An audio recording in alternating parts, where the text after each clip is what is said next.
డబ్బు, అనారోగ్యం, ఉద్యోగం, వ్యాపారం, అప్పులతో బాధపడుతున్నారా? మీకోసమే లాంచ్ యువర్ ఫ్యూచర్ ప్రోగ్రామ్.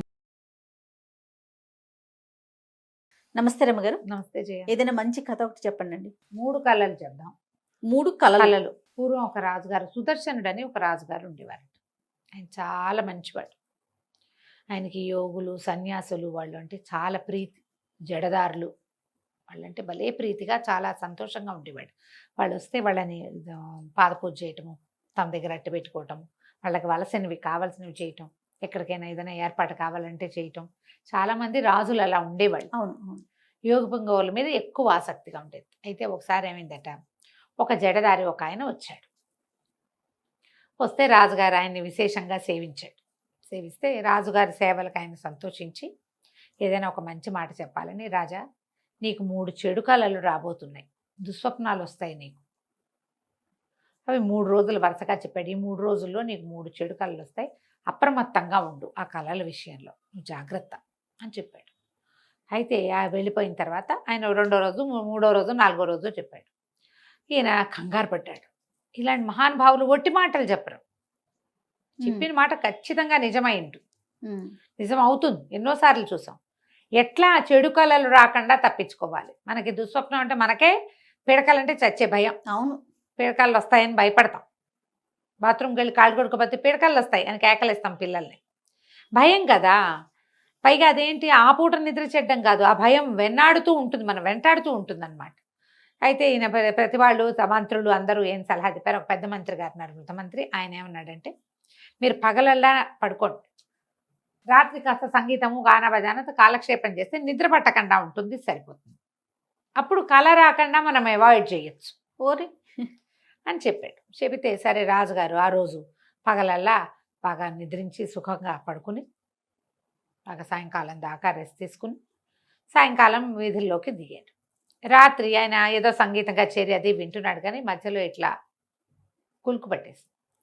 మనం ఇట్లా కూర్చున్నప్పుడు కూడా కునుకు వచ్చేస్తుంది కదా, లోపల నుంచి నిద్ర తన్నుకొస్తుంటే. ఈ కునుకు పట్టిన క్షణంలో ఆయనకు ఒక కల వచ్చింది. బుసలు కొడుతున్న ఒక పాము తన మీదకి ఎగబడుతున్నట్టుగా. ఓకే. పాము ఎగబట్టం అంటే ఎలా ఉంటుంది అసలు? మామూలుగా పాముని ఊహించుకుంటేనే మనకు గుస్బంప్స్ వచ్చి జలదరింపుస్తుంది. అది పోతుండగా చూసినా భయం వేస్తుంది. అవును.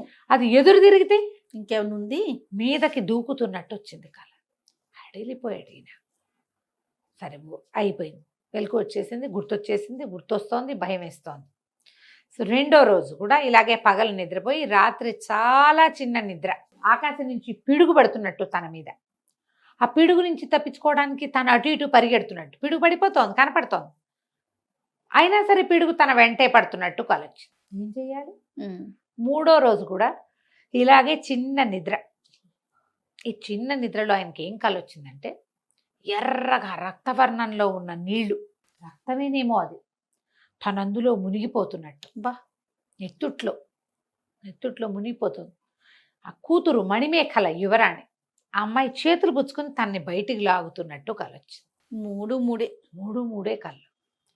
చాలా భయం వేసింది.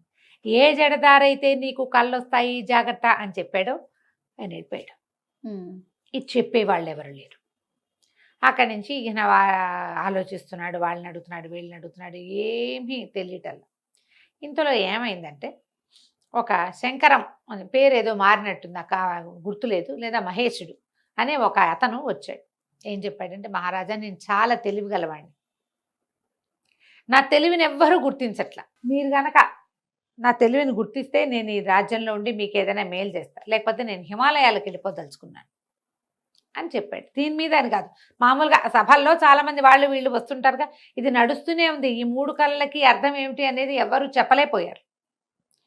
అయితే ఈ రాజుగారికి ఏమనిపించింది, వీడేమిటో నేను చాలా తెలివిగలవాడిని అంటున్నాడు. సరే నాయన ఓ పని చెయ్యి, నాకు 3 కళలు వచ్చాయి, ఈ 3 కళలకి అర్థం ఏమిటో చెప్పు అని చెప్పి సరే కూర్చోబెట్టి మొదటి కళ చెప్పాడు. మొదటి కళ ఏమొచ్చింది, పాము తన మీదకి ఇట్లా వస్తున్నట్టు, బుసకొట్టి మీదకి వచ్చేస్తున్నట్టు.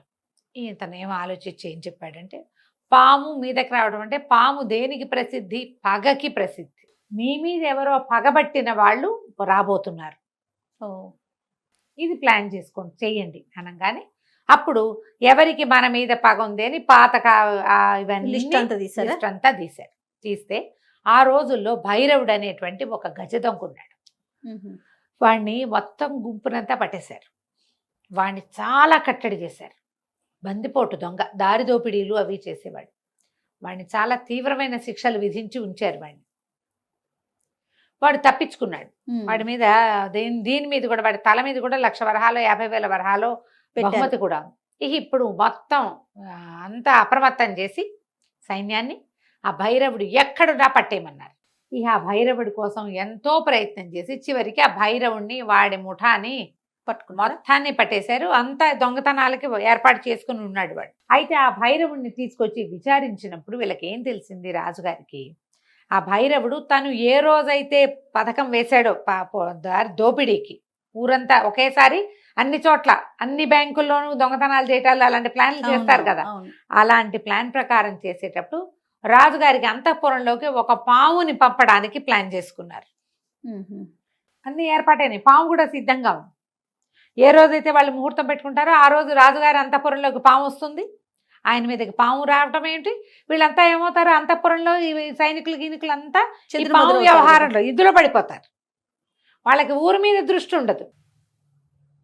ఈ లోపల ఊళ్ళ మీద వీళ్ళు అన్ని పక్కల దోపిడీలు చేసేస్తారనమాట. ఆశ్చర్యపోయారు. ఇదే ఆ కళ. ఒకవేళ ఇది మనం తెలుసుకోకపోతే ఇంకొక వారం 10 రోజుల్లో ఆ పాము వచ్చేసేది లోపలికి. అంతఃపురంలో మంచం మీదకి పాముని ఎక్కిస్తే అది కాటేయకుండా ఉంటుందా? పెద్ద ప్రమాదం తప్పింది. అక్కడి నుంచి భైరవుడిని అరెస్ట్ చేశారు. వాడి ఫ్రెండ్స్ అందరినీ తలా ఒక జైల్లోని పారేశారు. అందరినీ ఓ చోట ఉంచితే ప్లాన్లు వేస్తారని వేరే చోటకి పంపించేశారు.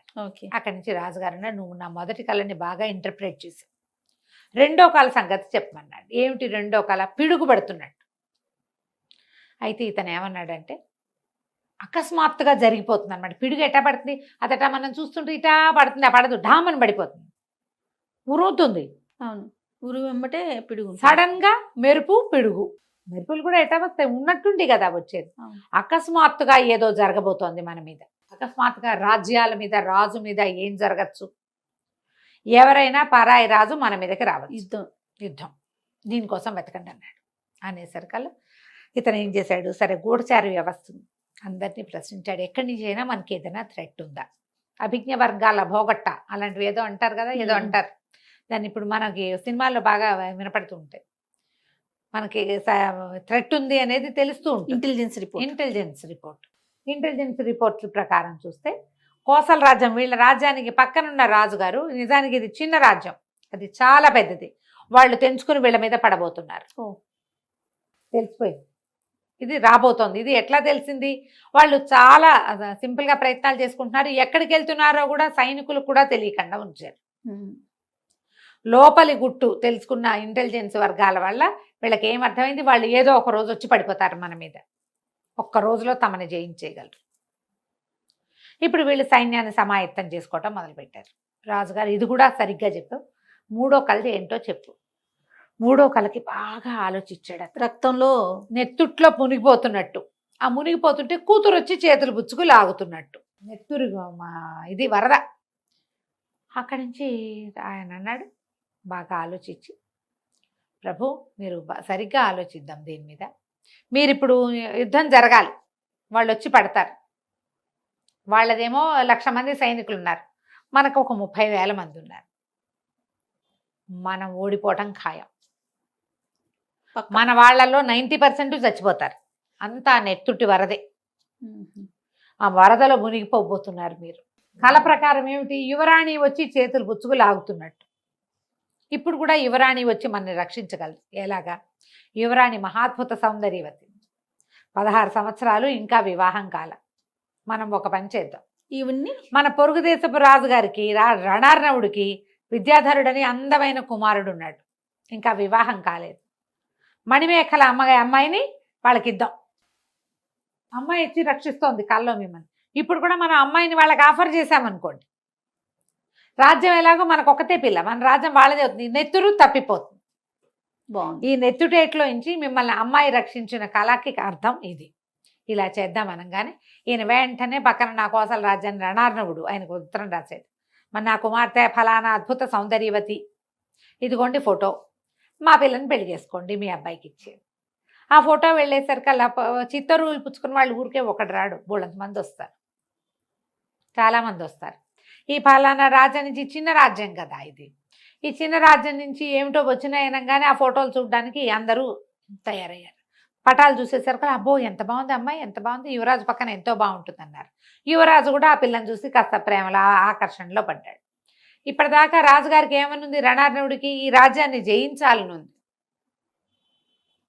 ఇప్పుడు జయించడం మనం ఎందుకు, శ్రమ అనవసరంగా, వాళ్ళే వస్తారు. వాళ్ళే పిల్లనిస్తారు, రేపొద్దున వాళ్ళే ఆ రాజ్యాన్ని అల్లుడికిచ్చి కట్టబెడతారు. ఎంతో బాగుంది అనుకుని పెళ్లి చేసేసుకున్నారు. ఈ వివాహం అయిన తర్వాత ఈ మహేశుడిని రాజుగారు తనకి సలహాదారుగా పెట్టుకున్నారు తన పక్కన. కళలని తెలివిగా ఇంటర్ప్రిట్ చేసిన వాడు ఏ సమస్యనైనా ఇలాగే చక్కగా తేటతెల్లని చేసి చెప్పగలడు. కాబట్టి ఇంత తెలివైన వాడి, నువ్వు హిమాలయాలకి వాటికి వెళ్ళిపోతూ నీ తెలివిని మేము ఒప్పుకుంటున్నాను నాయన, జడదారు వచ్చి చెప్పినటువంటి 3 సమస్యలు రాబోతున్నాయి అన్న 3టికి నువ్వు చక్కటి సమాధానాలు చెప్పావని తన దగ్గరే ఉంచుకున్నాడు.